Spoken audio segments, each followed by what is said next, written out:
पंडित जवाहरलाल नेहरू एक, आप ये समझ सकते हैं कि दूरदर्शी सोच वाला बंदा नहीं था, जिसने कहीं ना कहीं ये टेंशन क्रिएट करके रख दी, जिसकी वजह से कश्मीर समस्या एक बड़ा मुद्दा बनकर सामने आई।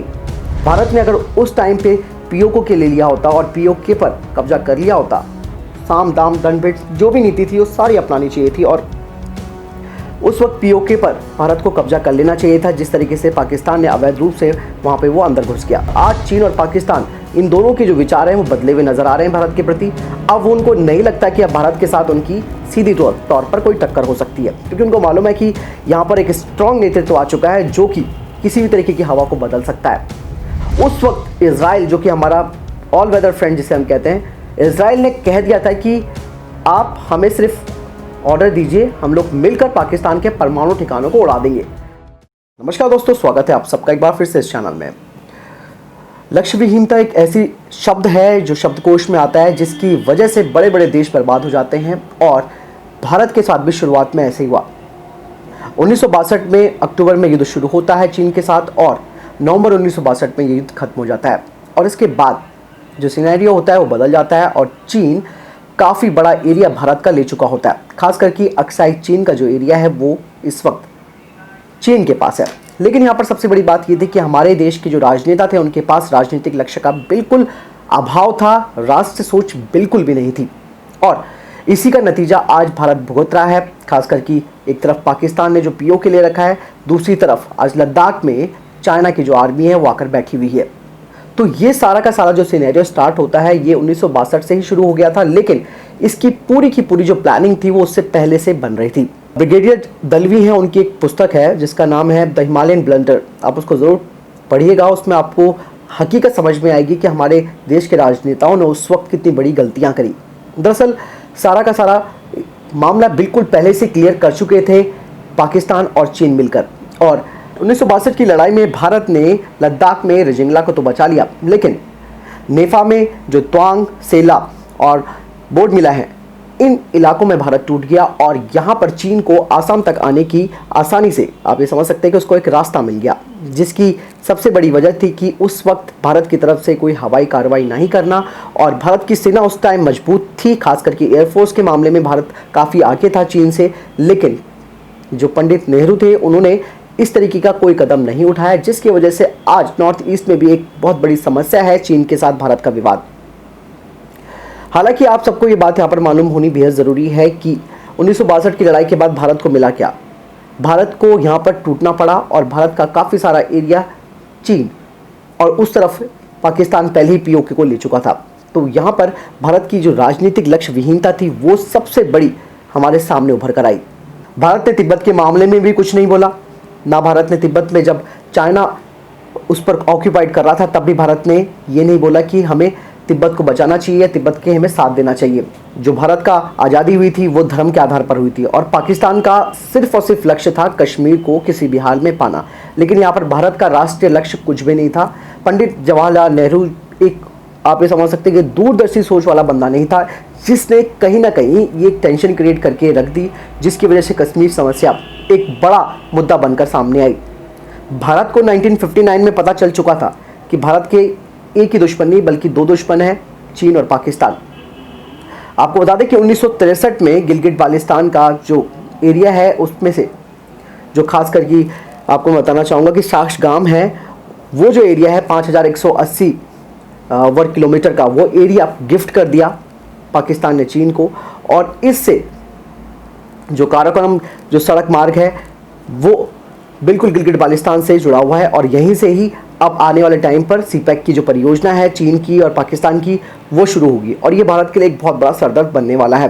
तो ऐसे में भारत ने अगर उस टाइम पे पीओके के ले लिया होता और पीओके पर कब्जा कर लिया होता, साम दाम दंड भेंट जो भी नीति थी वो सारी अपनानी चाहिए थी और उस वक्त पीओके पर भारत को कब्जा कर लेना चाहिए था। जिस तरीके से पाकिस्तान ने अवैध रूप से वहाँ पे वो अंदर घुस गया, लेकिन वहाँ पर भी पंडित नेहरू ने कुछ नहीं बोला और कश्मीर समस्या को एक नॉर्मल समस्या के तौर पर मतलब कहा कि हम बातचीत करेंगे और बातचीत से हल निकलेगा। लेकिन ये बातचीत वाला समय नहीं था उस वक्त भारत के पास मजबूत स्थिति थी। भारत चाहता तो एक राजनीतिक लक्ष्य बनाता, फिर सेना प्लानिंग करती और उसके बाद पीओके को अपने में मिला लेती। यही नहीं, आपको ये मैं बताना चाहूँगा कि 1965 की जो लड़ाई हुई थी भारत और पाकिस्तान के बीच में, वो भारत के लिए बहुत बड़ा गोल्डन पीरियड था। और अगर उस गोल्डन पीरियड का इस्तेमाल भारत पीओके को लेने के लिए कर देता तो आज शायद सीपैक, जैसे मैंने बताया, कि एक बड़ी सरदर्दी भारत के लिए नहीं बनता। क्योंकि भारत की जो सेना थी वो हाजीपारा है पाकिस्तान में, वहाँ तक पहुँच गई थी। और उसके बाद यथास्थिति को बनाए रखने के लिए ये एरिया वापस उनको करना पड़ा। वहाँ पर भारत के पास पूरा स्ट्रेंथ थी, भारत चाहता तो पीओके को वहाँ पर ले सकता था, लेकिन जो हाजीपीरा भी भारत ने कब्जा किया था वो भी वापस कर दिया। तो यहाँ पर भी लक्ष्य विहीनता दिखी। और साथ ही जो जवाहरलाल नेहरू के बाद भी जो सरकारें आई देश में, उन सरकारों ने भी नेहरूवादी विचारधारा को आगे बढ़ाया। यानी कि कुछ नया नहीं सोचा कि भाई इस मामले में हमें बहुत कुछ करना होगा, नहीं तो ये आने वाले टाइम पे बहुत बड़ी समस्या बन जाएगी, क्योंकि बन चुकी है। और बार बार वहाँ का जो इमरान खान है, जो एक गधा मिनिस्टर जिसे हम कहते हैं, वो अब पीओके में चुनाव भी करवा रहा है। और कहीं ना कहीं वो वहाँ पर अपने आप को पूरी तरीके से इन्वॉल्व कर रहा है पीओके में, ताकि भारत की पकड़ पीओके में कम हो जाए। तो भारत ने 1965 की लड़ाई में भी इसका कोई आउटपुट नहीं निकाला। और जो 1971 में भारत ने पाकिस्तान के साथ लड़ाई की, वो भी निराधार रही एक तरह से। हालांकि टूट गया पाकिस्तान, लेकिन मेन इशू जो था भारत का वो था पीओके, वो भी भारत नहीं अपने पे कब्जा कर पाया। तो वहाँ पर भारत जीता, लेकिन उसकी जो अहमियत थी वो उतनी इंपॉर्टेंट नहीं रह गई। दोस्तों, इस लक्ष्य विहीनता का सबसे बड़ा प्रभाव ये पड़ा कि हम पाकिस्तान को एक परमाणु संपन्न देश बनाता या बनता देखते रह गए। और ऐसे में जब वो परमाणु संपन्न शक्ति बन गया, उसके बाद कश्मीर का मुद्दा तो आप समझ सकते हैं कि अब कभी सुलझने वाले में से नहीं था।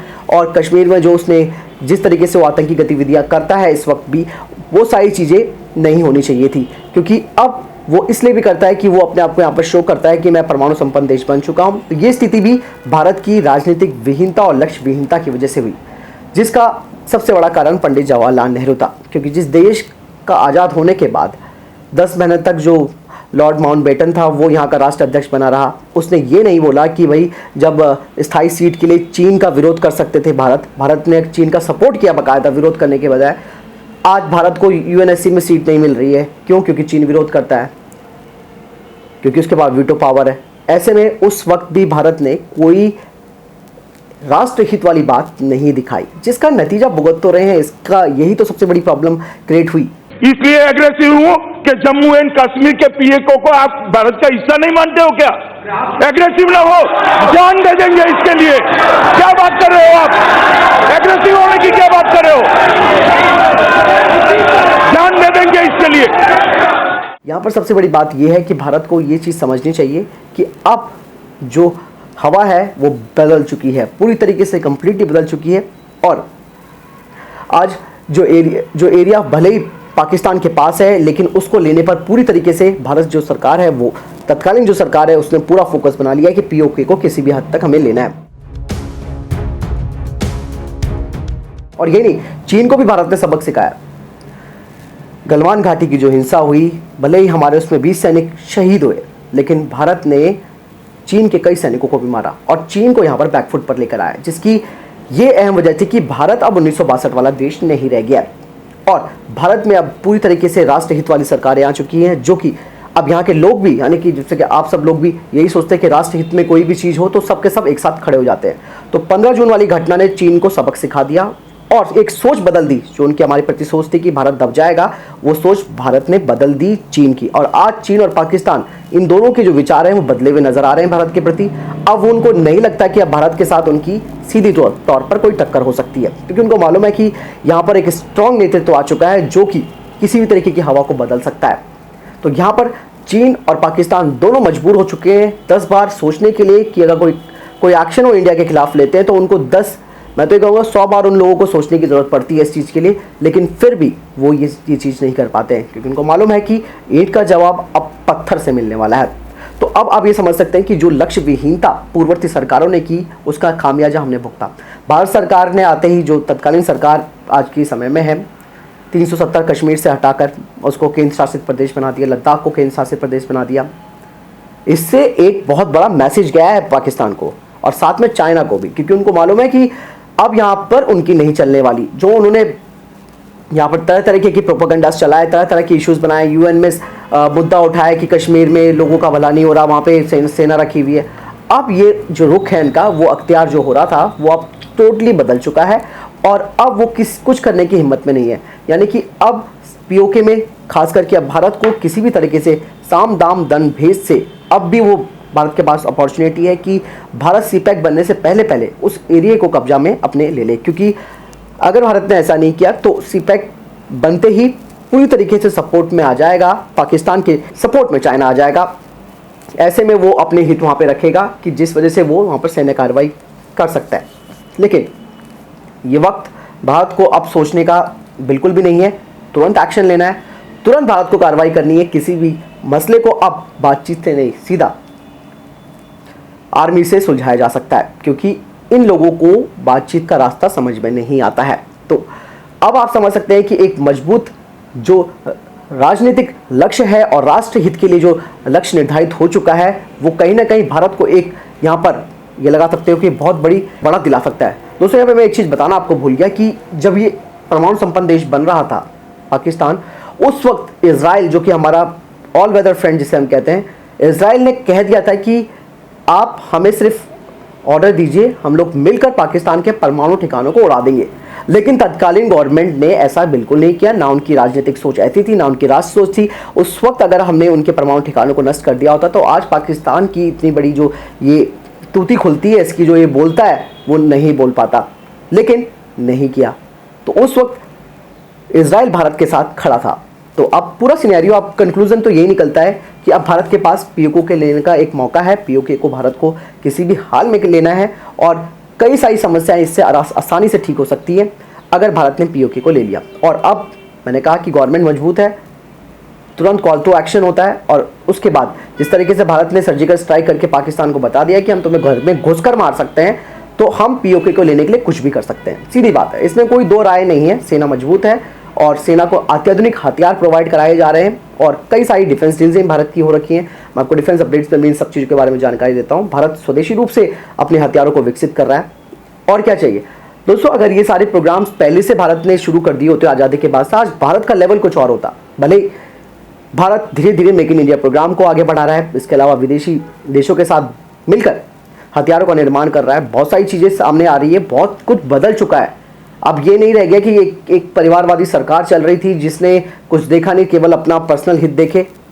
लेकिन अब बहुत कुछ चेंज हो चुका है और आपको लग रहा होगा, आपको खुद भी आपको समझ में आ रही होगी कि आज भारत की स्थिति वो नहीं है जो कि पहले थी। आज बदलता हुआ भारत है, एक लक्ष्य वाला भारत है और इसमें कोई भी दुश्मन भारत की तरफ आंख उठाकर नहीं देख सकता है। दरअसल आपका क्या कहना है दोस्तों इस चीज़ के बारे में, आप मुझे कमेंट सेक्शन में लिखकर जरूर बताएं। मेरा इस वीडियो के लिए इतना ही, मिलता हूं नई वीडियो के साथ, तब तक के लिए जय हिंद, जय भारत।